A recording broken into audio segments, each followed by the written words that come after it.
प्रकृति की औषधियों की पहचान रखिए, इन्हें लुप्त होने से बचाइए और हम इन्हें लुप्त होने से तभी बचा सकते हैं अगर हम ज़्यादा से ज़्यादा पेड़-पौधे लगाएँगे और उनका संरक्षण करेंगे। पुराने समय में क्या होता था कि जब लोग बीमार होते थे, तो उस समय क्या था कि हॉस्पिटल भी बहुत कम होते थे और जो हमारी आधुनिक शिक्षा थी, वो भी उस समय नहीं थी और ना ही आधुनिक कोई चिकित्सा थी। तो लोग स्वस्थ रहने के लिए और निरोगी काया पाने के लिए जड़ी-बूटियों का ही इस्तेमाल करते थे, जिनका सेवन करने से वो हमेशा स्वस्थ रहते थे। लेकिन आज ये सब कुछ लुप्त हो रहा है और इसके जो लुप्त होने के कारण है, वो है कि हम इन चीज़ों से अनजान हैं, हम प्रकृति की सभी चीज़ों से अनजान हैं, हम प्रकृति के नज़दीक ही नहीं हैं। और हम दोबारा भी कोशिश कर सकते हैं कि हम प्रकृति के नज़दीक रहें, प्रकृति का ख्याल रखें, तो हम सब इन औषधियों को, जड़ी-बूटियों को, पेड़-पौधों को लुप्त होने से बचा सकते हैं। प्रकृति ने अपने खजाने से हमें हमेशा ही भरपूर किया है। वो चाहे हमें वनस्पतियाँ है, जड़ी-बूटियाँ है, फूल है, कलियाँ है, कोई साग-सब्जी है, कुछ भी है, तो वो सब हमें प्रकृति से ही मिलता है। प्रकृति ने हमारे स्वस्थ जीवन जीने के लिए और हमें स्वस्थ जीवन देने के लिए बहुत सी ऐसी औषधियाँ दी हैं, जिसका प्रयोग करके हम सब जो है वो स्वस्थ रह सकते हैं। और आज हम एक ऐसी ही औषधि की बात करेंगे, जो बरसात के मौसम में हमारे आंगन में, गमलों में, दीवार पर या मतलब हमारे खेतों में कहीं पर भी लगी हुई होती है। इसे हम खरपतवार भी समझ लेते हैं और हम इसे खरपतवार ही समझते हैं, क्योंकि यह अधिकतर हमारी फसलों के बीच में लगी हुई होती है। तो हम इसे अपना शाना कह के इसको निकाल देते हैं और पशुओं को आहार में दे देते हैं और पशु भी इसका जो आहार है वो बहुत ही चाव के साथ करते हैं।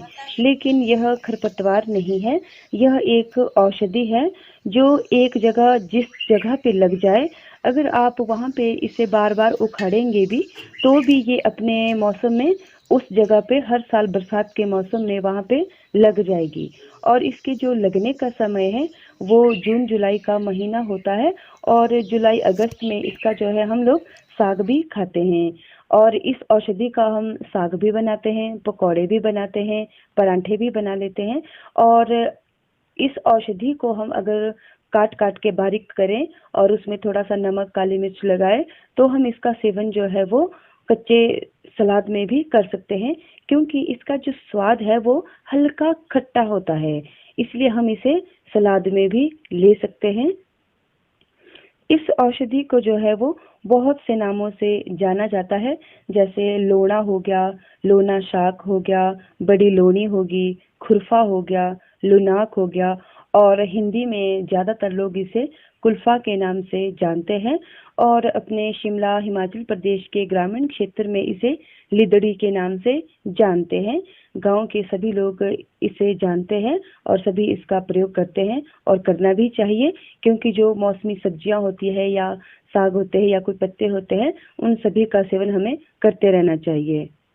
लिदड़ी का पौधा जो है वो जमीन में ही गुच्छे में इधर-उधर फैला हुआ होता है और इसकी जो डंडियां होती है वो हल्की लाल होती है।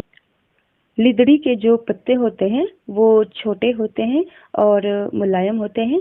जब हम उन्हें हाथ से तोड़ते हैं तो वो आराम से टूट जाते हैं, क्योंकि यह पौधा जो है वो पूरा ही रस से भरा हुआ होता है, इसलिए इसकी जो टहनियाँ होती है, पत्तियाँ होती है, वो आराम से टूट जाती है। लिदड़ी को जो है वो आयुर्वेद में एक बहुत ही अच्छी औषधि बताया गया है।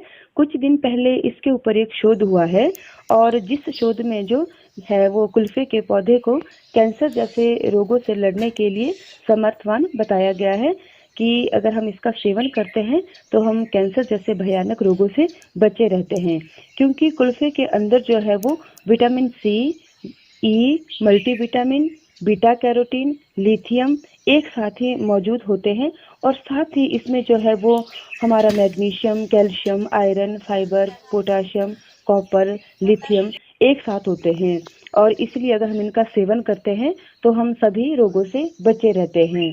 लिदड़ी में जो है वो एंटीबायोटिक होती है, antioxidant, antiviral, antiseptic, anti fungal, anti inflammatory गुण भी होते हैं, जो कि हमें त्वचा संबंधी विकारों से भी दूर रखते हैं। अगर कुल्फे के 2 से 3 पत्ते हम रोज खाएं तो इससे क्या होता है कि हमारे शरीर में कोई भी रोग पनपता नहीं है और सारे ही रोग अपने आप ही खत्म हो जाते हैं, क्योंकि यह एक अमृत औषधि है। त्वचा में लगे किसी भी घाव को ठीक करने के लिए भी हम इसके पत्तों का जो रस है उसको निकाल के लगा सकते हैं। यह एंटीसेप्टिक होता है।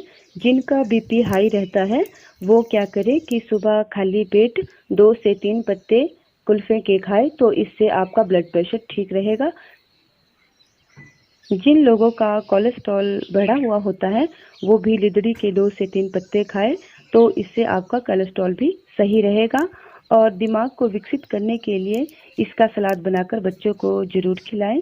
8 साल से कम उम्र के बच्चों के लिए इस साग की पत्तियों की मात्रा आप कम रखें या हफ्ते में 1 या 2 ही बार दें। जो 8 साल से कम बच्चे होते हैं उन्हें हर चीज़ की मात्रा जो है वो कम ही देनी चाहिए। तो कुल्फे के पत्तों की मात्रा भी बच्चों को 1 हफ्ते में 2 या 3 बार ही दें। अगर किसी को सांप या बिच्छू काट ले तो उस स्थिति में क्या करे कि कुल्फे की जड़ को निकाले, उसकी मिट्टी साफ कर ले और उस जड़ को उस जगह पर रगड़े जहाँ पर किसी कीड़े ने या किसी सांप बिच्छू ने काटा है। तो इससे क्या होगा कि जहर जो है वो खत्म हो जाता है। साथ ही कुल्फे के कुछ पत्ते भी उस व्यक्ति को खाने के लिए दे। कुल्फा जो है वो हमें खून की कमी को भी पूरा करता है, यानी ये हमें खून भी हमारी बॉडी में बढ़ाता है। एक बात का आप सभी विशेष ध्यान रखें, जिन लोगों की तासीर गर्म होती है वो लोग कुल्फे के पत्तों का सेवन कम मात्रा में करें, क्योंकि जो कुल्फे का पौधा होता है, कुल्फे की जो पत्तियां होती है, कुल्फे का जो रस होता है, इसकी जो तासीर होती है वो गर्म और खुश्क होती है। इसलिए जिन लोगों की तासीर गर्म होती है उन लोगों को इसका सेवन जो है वो कम मात्रा में करना चाहिए। और जब भी आप इसका सलाद बनाते हो तो उसमें थोड़ी काली मिर्च, थोड़ा काला नमक डालें और तभी इसका इस्तेमाल करें। आशा करते हैं आपको यह जानकारी अच्छी लगी होगी। एक नई जानकारी के साथ फिर मिलेंगे, तब तक के लिए जय हिंद, जय भारत, जय हिमाचल।